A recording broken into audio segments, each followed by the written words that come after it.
اس کی وجہ یہ ہے کہ آن حضور صلی اللہ علیہ وآلہ وسلم کے متعلق یہ مسلمہ بات ہے، تمام علماء سابقہ جو بزرگ علماء تھے، آج کل نہیں میں جانتا کیا کہتے ہوں گے، تمام گزشتہ علماء اس بات پر متفق ہیں، اہل جو علم حدیث کے واقف، کہ حضور کا انداز تھا جس بات میں جبرائیل نازل ہو کر وضاحت نہ کرے یا اللہ تعالیٰ براہ راست پہلے ہی دل پر اس کے معنی روشن نہ کر چکا ہو، وہاں اپنے منہ سے کلام نہیں کرتے تھے، خاموشی اختیار کیا کرتے تھے۔ بس 2 دفعہ کی خاموشی اور تیسری دفعہ کا جواب صاف بتا رہا ہے کہ یہ مبنی بر الہام کلام ہے جو حضور نے بیان فرمایا، اور کلام اتنا پر حکمت، اتنا مربوط ہے کہ کوئی معمولی عقل کا انسان بھی یہ کہہ نہیں سکتا کہ جھوٹے کی بنائی ہوئی بات ہے۔ سوال کیا ہے؟ وہ کون لوگ ہوں گے؟ جواب یہ ہے، اگر ایمان ثریا پر بھی چلا جائے تو ان لوگوں میں سے وہ ہوگا یا وہ ہوں گے جو ایمان کو آسمان سے واپس زمین پر لے آئیں گے۔ اس میں کتنی باتیں بیان ہو گئیں جو پوچھی جانی چاہیے تھی اور پوچھی نہیں گئی تھی۔ سوال یہ اٹھنا چاہیے تھا کہ یا رسول اللہ صلی اللہ علیہ وآلہ وسلم، آپ پر دین کامل ہو گیا، آپ کی کتاب آخری کتاب ہے، آپ آخری رسول ہیں، اور ہمیشہ کے لیے امت محمدیہ ایک جاری سکہ بن چکی ہے دنیا کے لیے، پھر یہ کیا قصہ ہے؟ کیوں کوئی آئے گا اور کیا کہے گا آگے؟ سب باتیں تو ہو چکی ہیں، تکمیل کتاب ہے، اتمام نعمت ہے۔ یہ سوال پوچھا جانا چاہیے تھا، اسی کا جواب دیتے ہیں، لو کان الایمان و عند الثریا،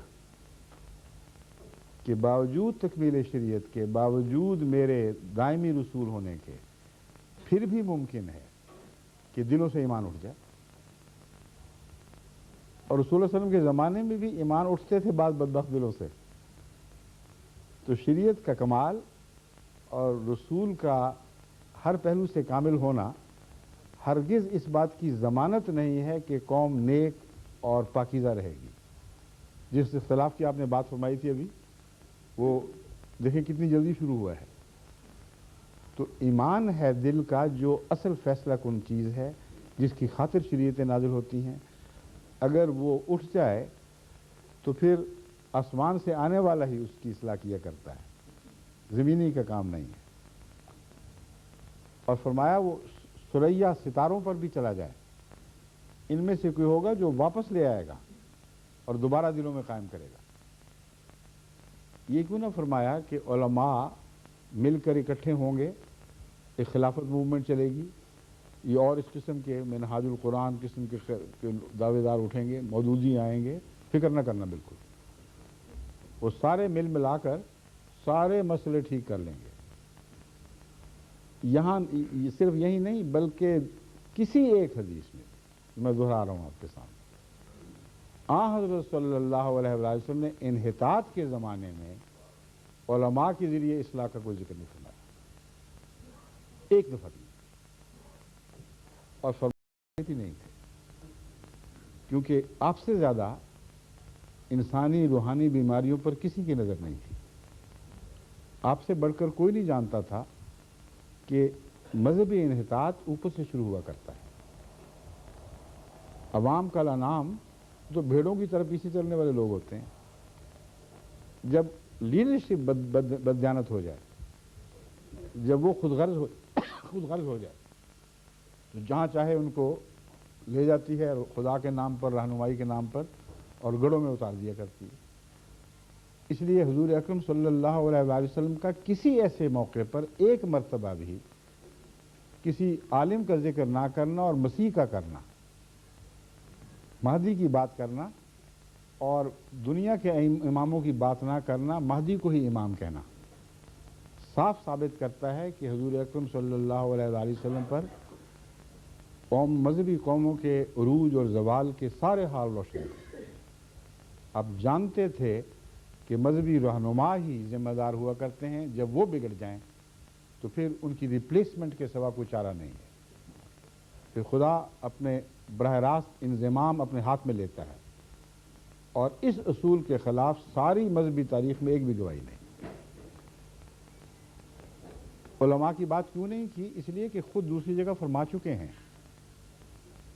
کہ سیاتی علی الناس زمان، لوگوں پر ایک ایسا زمانہ آنے والا ہے، لا یبقى من الاسلام الا اسمہ، اسلام نام کے سوا باقی نہیں رہے گا،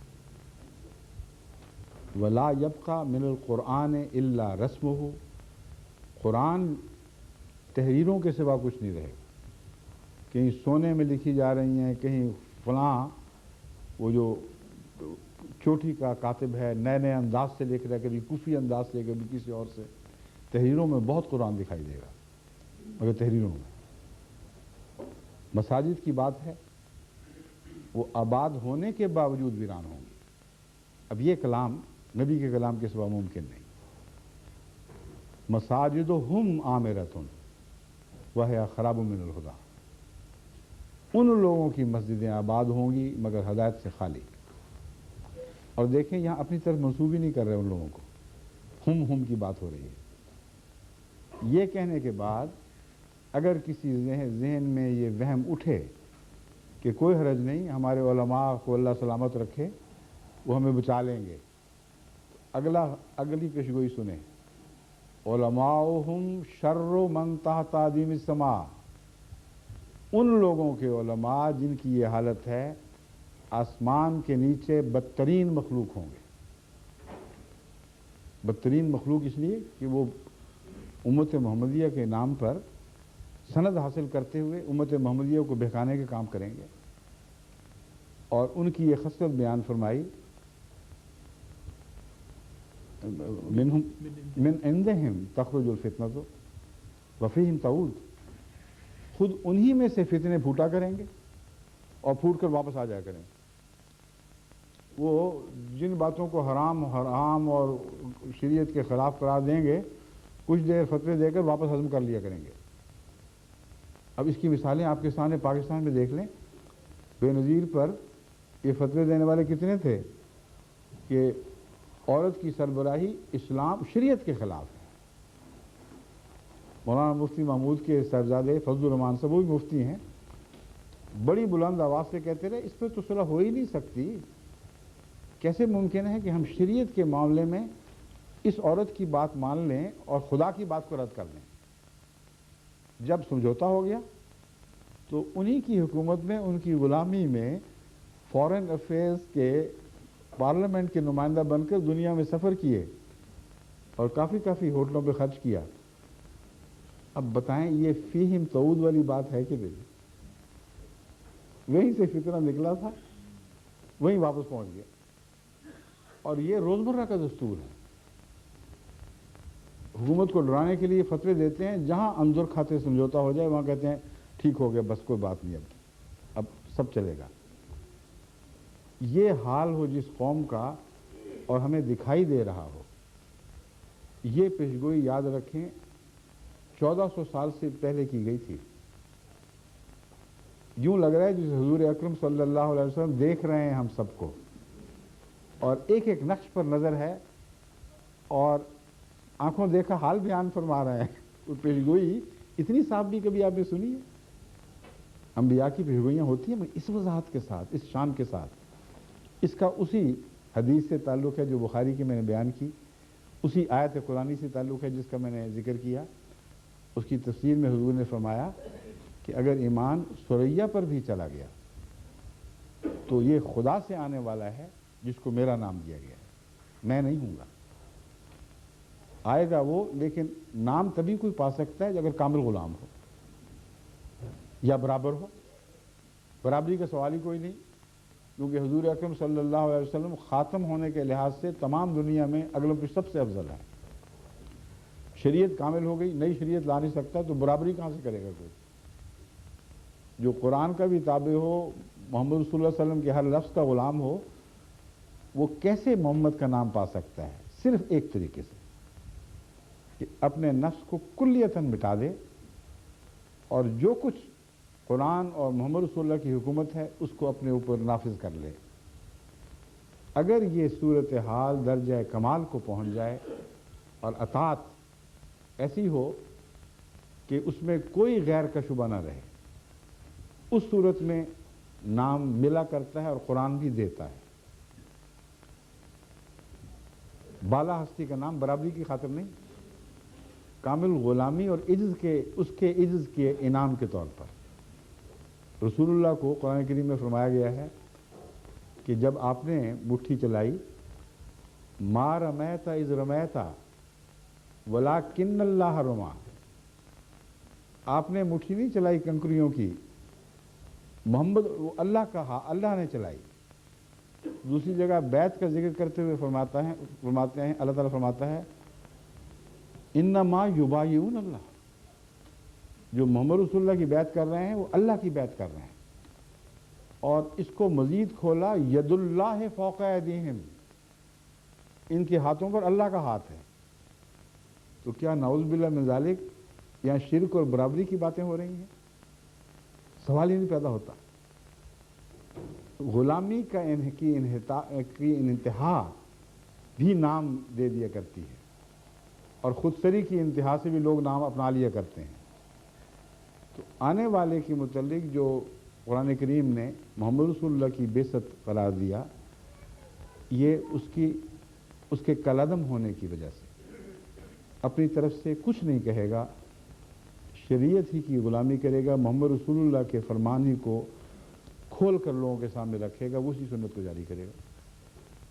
یہ وہ پیشگوئی ہے جو قرآن میں کھلے لفظوں میں موجود ہے۔ پھر حضرت مسیح کا ذکر قرآن کریم فرماتا ہے، اور ایسے مسیح کا بھی ذکر فرماتا ہے ساتھ انہی آیات میں شروع میں ہی، جو بنی اسرائیل کے لیے ایک مثال اور نمونہ تھے۔ اور آگے جا کے فرماتا ہے وَإِنَّهُ عِلْمٌ لِلسَّاعَةِ، وہ قیامت کی بھی نشانی بنے گا۔ لِعِلْمُ لِلسَّاعَةِ وَإِنَّهُ لَعِلْمٌ لِلسَّاعَةِ، اور وہ یقیناً قیامت کی نشانی بن کے بھی آئے گا۔ تو قیامت تو آنے والی تھی جس کا ذکر کر رہے ہیں، اور مفسرین اور خود یہ علماء بھی جو یہ سوال اٹھاتے ہیں، یہ جب ان سے پوچھا جائے کہ مسیح آئے گا دوبارہ تو کیسے آئے گا، کہتے ہیں قرآن شریف دیکھ لو، علم للساعہ، اس کے آنے کے بعد قیامت جلدی آ جائے گی۔ تو آنے والے مسیح کا ذکر قرآن کریم میں موجود ہے، وہ ان کو نظر نہیں آتا۔ تو آن حضرت صلی اللہ علیہ وآلہ وسلم نے جو کچھ بھی فرمایا، اول تو کامل مومن کو یقین اور اعتماد ہونا چاہیے کہ قرآنی سند کے سوا آپ اپنی طرف سے کوئی بات نہیں فرماتے تھے، اس کا قرآن گواہ ہے۔ وَمَا يَنْطِقُ عَنِ الْهَوَىٰ إِنْ هُوَ إِلَّا وَحْيٌ يُوحَىٰ، یہ اپنے نفس سے کوئی بات نہیں کرتا، وہی کہتا ہے جو وحی کے ذریعے اس کو بتائی جا رہی ہے۔ اور دوسرے، جب آپ تفسر کریں تو ہر حدیث کو جو سچی ہو قرآن میں سے دکھایا جا سکتا ہے، لیکن انسان تقویٰ کے ساتھ کوشش کرے تو حل ہو جائے گا مسئلہ۔ پھر قرآن کریم میں ایک غلام نبی کا ذکر ہے۔ اب قرآن غلام نبی کی باتیں کرے اور آپ کہیں کہ ہمیں قرآن میں کہیں کوئی ذکر نہیں ملتا۔ اللہ تعالیٰ فرماتا ہے وَمَن يُطِعِ اللَّهَ وَالرَّسُولَ، سورہ نساء میں، جو بھی اللہ والرسول اور محمد رسول اللہ، الرسول جو ہے یہ باقی نبیوں کی بات نہیں کر رہا، اب یہ رسول جس کی ہم بات کر رہے ہیں، جو بھی اللہ اور اس رسول یعنی محمد رسول اللہ کی اطاعت کرے گا، کیا ہونا چاہیے؟ اس پر سزا ملنی چاہیے۔ کیا غیروں سے جنہوں نے دوسرے انبیاء کی اطاعت کی ان سے کم درجہ ملنا چاہیے؟ یا کم سے کم برابر تو ہو نا، کم کا تو سوال ہی نہیں پیدا ہوتا۔ اس مضمون کو سمجھ کر آگے آیت پڑھیں تو سارا مسئلہ کھل جاتا ہے۔ فرمایا وَمَن يُطِعِ اللَّهَ وَالرَّسُولَ فَأُولَٰئِكَ مَعَ الَّذِينَ أَنْعَمَ اللَّهُ عَلَيْهِمْ، اب بس یہی وہ لوگ ہیں جن کو انعام نصیب ہوں گے، ان کے سوا اب کسی کو انعام نہیں ملے گا۔ تو ایک تو یہ جو باقیوں کو فارغ کر دیا اور حضرت محمد رسول اللہ صلی اللہ علیہ وآلہ وسلم کو انعام حاصل کرنے کے لیے تنہا وسیلہ قرار دیا، بہت بڑی شان ہے، یہی خاتمیت کا معنی ہے۔ سب کے چشمے بند، آپ کا چشمہ جاری۔ اور اگلی آیت سنیں وہ کس طرح کھولتی ہے مضمون کو۔ انعام پانے والے ہوں گے کون؟ من النبیین، نبیوں میں سے، والصدیقین، صدیقوں میں سے، والشہداء، شہیدوں میں سے، والصالحین، اور صالحین میں سے، وحسن اولئک رفیقا۔ کیا ہی اچھی کمپنی ہے۔ اس امت کے محمد رسول اللہ کے غلام ایک اس صحبت میں شرکت کریں گے، نبی بھی ہوں گے، صدیق بھی، شہید بھی، صالح بھی۔ تو اب اس قرآن کی آیت کو کہاں لے جائیں گے؟ بس قرآن کریم تو کھول کر ان سب باتوں کو بیان فرما رہا ہے، صرف تعصب سے پاک ہو کر تقوی کے ساتھ مطالعہ کی ضرورت ہے۔ اگر صاف دل سے کوئی مطالعہ کرے تو ایک دو آیات ہی کافی ہو جاتی ہیں۔